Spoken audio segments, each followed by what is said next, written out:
the chapters from biobotany. So now in the lectures la ungalku biobotany and biozoology with 11th standard start பண்ண போறேன். Okay, and நம்மளுடைய first chapter குள்ள போலாம். So the first chapter is going to be diversity of living world. So diversity of the living world, in the name lay பாத்தீங்கன்னா diversity na என்ன, ஒரு வித்தியாசமான like different types of animals and all species are living in a same world. Okay, so நம்ம இந்தியாவை கூட unity in diversity அப்படின்னு சொல்றாங்க. ஏன் அப்படி சொல்றாங்க? Like we do have different type of people இல்லையா? ஸோ நம்ம இந்தியால டிஃப்ரெண்ட் ஸ்டேட்ஸ் இருக்கு. இந்த ஒரு ஸ்டேட்லயும் ஒரு லாங்குவேஜ் பேசுறாங்க, different cultures and everything. But we all put together and we live in a form of unity way. So அதே மாதிரி தான் நம்ம வேர்ல்டும், நம்ம இருக்கிற எர்த்தும். நம்ம எர்த் பிளானட், த வண்டர் பிளானட்ல we do have different types of species. ஒரு சின்ன ஆர்கானிசம், மைக்ரோ ஆர்கானிசம், பாக்டீரியால இருந்து ஒரு பெரிய well developed multicellular human being வரைக்கும் நம்ம எர்த்ல வாழ முடியுது. ஓகேயா? ஸோ அதுதான் diversity. Okay, so the first chapter is going to be living world. So will start with the introduction. So living வேர்ல்டோட இன்ட்ரடக்ஷன் அப்படின்னா என்ன? ஸோ இந்த நேம்லேயே உங்களுக்கு தெரியும், லிவிங்னா வாழக்கூடிய எர்த். ஓகே, இந்த எர்த்ல வாழக்கூடிய லிவிங் ஆர்கானிசம்ஸை பற்றி தான் நம்மளுடைய ஃபர்ஸ்ட் சாப்டர். ஸோ இந்த எர்த் பார்த்தீங்கன்னா 4.6 billion years ago it has been formed.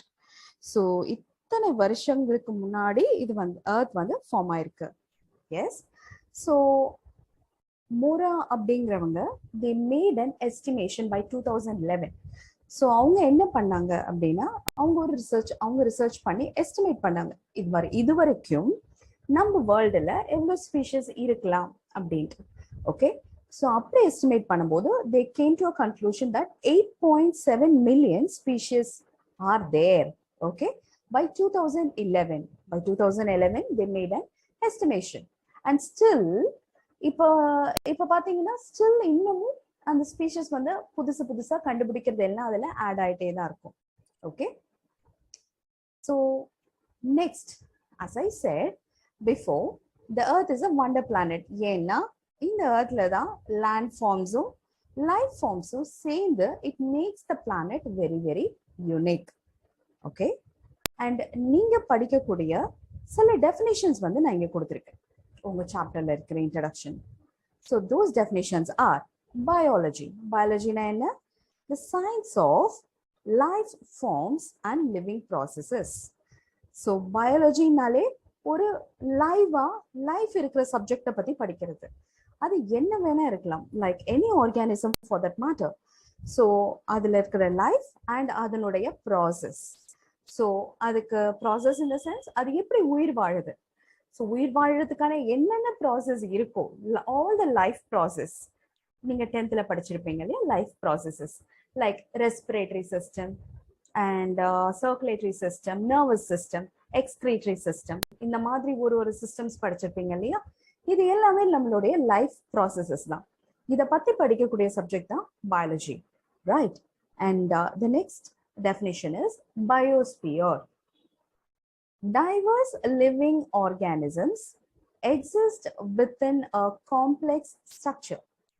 Diverse living organisms, வித்தியாசமான விதமான variety of living organisms exist within a complex structure. So நம்ம earth ஒன்னும் simple structure கிடையாது, because it is very complex, right? So in what way? Very simple to understand is the presence of oxygen. Okay, if oxygen is not there, we may not be able to live, correct? So இந்த ஒரு சின்ன எக்ஸாம்பிளே போதும் how complex our earth is, our biosphere is different from other planets. The next one is biodiversity. So as I said, living organism comprises an amazing diversity and differ in their structure, அதனுடைய தோற்றத்துல, habit, behaviors. habitat வாழுற இடம், mode of nutrition, how they take the food, எப்படி அவங்க சிலது வந்து you know they depend on like நம்ம சொல்லுவோம் இல்லையா வெஜ் ஐ மீன் அனிமல்ஸ் சாப்பிடும், சிலது வந்து it depends upon green vegetables, okay, or plants நம்ம படிச்சிருக்கோம் இல்லையா. So carnivore and herbivores. So herbivores போது which depends on plants, okay, and carnivores which depends on another animal for their food. So that is the mode of nutrition and physiology, their system and the life இயங்கக்கூடிய process. இது எல்லாமே differ ஆகி and it all combined together, you call that as a biodiversity, okay. And DNA molecule. So DNA என்ன நம்மளுக்கு தெரியும், deoxyribonucleic acid, okay, which is present in our chromosome, okay, and it is essential for the regulation of life, and it is made up of carbon, hydrogen, oxygen, nitrogen and phosphorus. So now இப்போ ஒரு introduction நம்ம பார்த்திருக்கோம். So இதெல்லாம் important நம்மளுக்கு தெரிஞ்சிருச்சு. Now we get into the chapter. The first subtopic is attributes of living organisms. Attributes na enna? Attributes na characteristics. Okay, like நம்ம living திங்ஸையும் நான் living திங்ஸையும் எப்படி நம்ம வந்து டிஃபர் பண்ண முடியும், அதனுடைய கேரக்டரிஸ்டிக்ஸ், பிஹேவியர்ஸ். ஸோ லிவிங் திங்ஸ்க்கான ஆட்ரிபியூட்ஸ்லாம் என்ன அப்படின்னு பார்த்தோம்னா growth, nutrition, movement, reproduction, excretion, irritability in plants or a response to the stimuli, respiration and metabolism. All these points together, okay, all these 8 points together, you call these as attributes of living organisms or characteristics of living organisms. இது எல்லாம் ஒரு ஆப்ஜெக்ட்டுக்கு இருக்கு, ஒரு திங்குக்கு இருக்கு அப்படின்னா then you call the thing as a living thing. When all these things are absent, and then you call the thing as non-living thing, obviously. So number attributes of living thing, ஒரு ஆப்ஜெக்ட்டை நம்ம living திங்னு சொல்லணும் அப்படின்னா இந்த characteristic எல்லாம் அந்த ஆப்ஜெக்ட்டுக்கு இருக்கணும். then you will no more call that as an object, you call that as a living organism, okay. So under that ஒரு attributes நம்ம டீடைலா பார்க்கலாம். The first one is growth, okay. The first one is growth. Growth பாத்தீங்கன்னா it is intrinsic or extrinsic. Intrinsic na என்ன, இயற்கையான ஒரு விஷயம், okay. அது எதுல நடக்கும், லிவிங் திங்ல நடக்கும். எக்ஸ்ட்ரின்சிக் வெளியே உள்ள நான் லிவிங் ஆப்ஜெக்ட்ஸ்ல நடக்கும். அப்படி இதோட டிஃபரன்சியேஷன் என்னன்னு பார்த்தோம்னா growth ரெண்டு வகைப்படும், இன்ட்ரின்சிக் அண்ட் எக்ஸ்ட்ரின்சிக். இன்ட்ரின்சிக் வந்து லிவிங் ஆர்கானிசம்ல நடக்கும், எக்ஸ்ட்ரின்சிக் வந்து நான் லிவிங் ஆப்ஜெக்ட்ஸ்ல நடக்கும். இன்ட்ரின்சிக் அப்படின்னா செல் டிவிஷன், ஓகே. செல் டிவைட் ஆகி ஒரு ஆர்கானிசம் க்ரோ ஆகிறத நம்ம இயற்கையான உள்ள அதுக்குள்ள அந்த ஆர்கானிசம்குள்ள நடக்கிறது. எக்ஸ்டென்சிக்னா வெளியே. ஸோ இப்போ இந்த சாண்ட் மவுல்ஸ் பார்த்தீங்கன்னா இதுவா வந்து எதுவும் உள்ள எதுவும் க்ரோ ஆகல. So it just happen because the மட் எல்லாம் வந்து அதுல வந்து டெபாசிட் ஆகி அக்ரிகேட் ஆகி it forms a sand moulds, okay. That's why you call this as extrinsic. So intrinsic growth, living cells grow by increasing cells both in numbers and mass.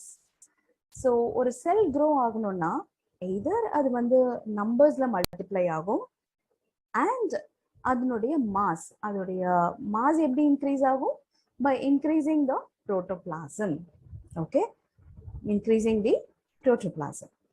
Cell division to repair and heal the worn out tissue. எதுக்கு cell division நடக்கணும்? So நம்மளுக்கு ஏதாவது ஒரு அடிப்படுது அப்படின்னா any stitches இந்த மாதிரி பண்றாங்க, ஒரு சின்ன சர்ஜரியே நடக்குதுன்னா இந்த ஏரியால அந்த நியூ செல்ஸ் டிவைட் ஆகி it should cover up, right? So அதுக்கு ஒரு worn அவுட் அண்ட் இந்த மாதிரி ரிப்பேர் நடக்கணும்னா செல் டிவிஷன் கண்டிப்பா நடக்கணும். அண்ட் நெக்ஸ்ட் பார்த்தோம்னா சின்ன சின்ன காயங்கள், ஊண்டு, இந்த மாதிரி ஊண்டு சகஜம்தான். ஸோ இந்த மாதிரி ஊண்ட்ஸை வந்து கியூர் பண்றதுக்கு அந்த இடத்துல செல் டிவிஷன் நடக்கணும். ஓகே, ஸோ ஒரு ஆர்கானிசம் க்ரோ ஆகிறதுக்கு கண்டிப்பா செல் டிவிஷன் நடக்கணும். அண்ட் க்ரோத்துக்கு மட்டும் கிடையாது, நம்மளுடைய செல் நம்ம க்ரோத்துக்கு மட்டும் கிடையாது, even for repair and healing the worn out tissues we need cell division. Okay, cell டிவிஷனை வந்து நம்ம ரெண்டு சப்ஹெட்டிங் கீழே நம்ம டிவைட் பண்ணலாம். ஒன்று under number, okay, and that is going to be unicellular and multicellular.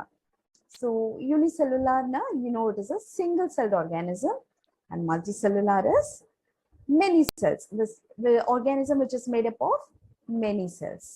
Okay, and then the mass, addition of new protoplasm. Okay, protoplasm na enna, it consists of cytoplasm, cell udaya cytoplasm and the liquid portion irukkalliya adu, plus cell organelles, okay, and the nucleus. So all together cell udaya cytoplasm and cell organelles and the nucleus, all together you just call that as a protoplasm. Okay, இது எல்லாம் சேர்ந்து தான் நம்மளுக்கு ஒரு newer செல் divide ஆகிறதுக்கு காரணமா இருக்கு. ஓகேயா? ஸோ இந்த பக்கம் பார்த்தீங்கன்னா you can see that how the levels of organization, எப்படி செல்லுல இருந்து ஆர்கானிசம் ஃபார்ம் ஆகுது. So sell and single cell multiply, அது நிறைய மல்டிப்ளை ஆக ஆக it makes tissue, and once again the tissues aggregate to form organ, and organs all combine together to form organ system and then organism. Is applicable for both, what do you say, plants as well as animals. And in the pakam fulla number multicellular, it's not made up of single cell, it is multicellular. In the pakam vanda you all have a single cell unicellular organisms. Okay, and now extrinsic growth, அது பத்தி சொன்னோம் இல்லையா. எக்ஸ்டர்னலா இருக்கிற growthலாம் என்ன அப்படின்னா, like mountains and boulders, பாறைகள், and sand mounds. So they grow by simple aggregation of material on the surface. So இதுக்கெல்லாம் வந்து நம்மளுக்கு இது உள்ளுக்குள்ள இன்டர்னலா எந்த ஒரு growthம் கிடையாது. எக்ஸ்டர்னல் டெபோசிஷன் அண்ட் எரோஷன்ஸ் இந்த மாதிரி ஒரு காரணங்களால மட்டும்தான் இந்த மவுண்டன்ஸ், பவுல்டர்ஸ் அண்ட் சாண்ட் மவுண்ட்ஸ் வந்து ஃபார்ம் ஆகுது. ஓகே, நீங்க உங்க ஜியோகிராஃபி லெசன்ஸ்ல படிச்சிருப்பீங்க இல்லையா, how this all these natural items have been formed அப்படின்ட்டு நீங்க ஜியோகிராஃபில கண்டிப்பா படிச்சிருப்பீங்க. ஸோ ஒரு மலையிலிருந்து எப்படி வந்து அந்த பிசிக்கல் சேஞ்சஸ்னால மழை பெய்யறது அண்ட் அந்த சாண்ட் வந்து உள்ள பிரேக் ஆகுறது. ஸோ இதனால என்ன ஆகுதுன்னா கொஞ்சம் கொஞ்சமா அந்த பாறைகள் வந்து மணலா மாறுது இல்லையா. ஸோ இது வந்து ஒரு இன்டர்னல் க்ரோத் இல்லை, இதோடைய எக்ஸ்டர்னல் க்ரோத். ஸோ டெபோசிஷன் மூலயமா இதெல்லாம் ஃபார்ம் ஆகுது. ஓகேங்களா? நெக்ஸ்ட் செல் ஸ்ட்ரக்சர். இப்ப செல் ஸ்ட்ரக்சர் அப்படின்னா, so எல்லா living organism is made up of cell, and we know that cell is the basic structural and the functional unit of an organism அப்படினு இல்லையா. so living organisms வந்து நம்ம செல் made up of cell ன்னு சொல்லியாச்சு. இந்த செல் பாத்தீங்கன்னா first நம்ம ரெண்டு கேட்டகரி, மெயின் கேட்டகரியை நம்ம பிரிக்க போறோம். ஒன்னு ப்ரோகாரியோட் அண்ட் யூகாரியோட். ப்ரோகாரியோட்னா என்ன அர்த்தம்னா, இந்த செல்லுக்கு மெம்பரேன் பவுண்ட் நியூக்ளியை, ஒரு ப்ராப்பரான நியூக்ளியஸ் இல்ல அண்ட் அதுல ஆர்கனல்ஸ் இல்ல அப்படின்னா you call that as a prokaryote.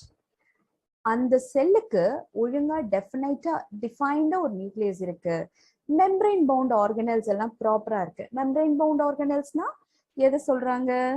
Mitochondria, endoplasmic reticulum, கோல்கை பாடி, இந்த மாதிரி நம்ம படிச்சிருக்கோம் இல்லையா, செல்லுக்குள்ள இருக்கிற ஆர்கனல்ஸ்.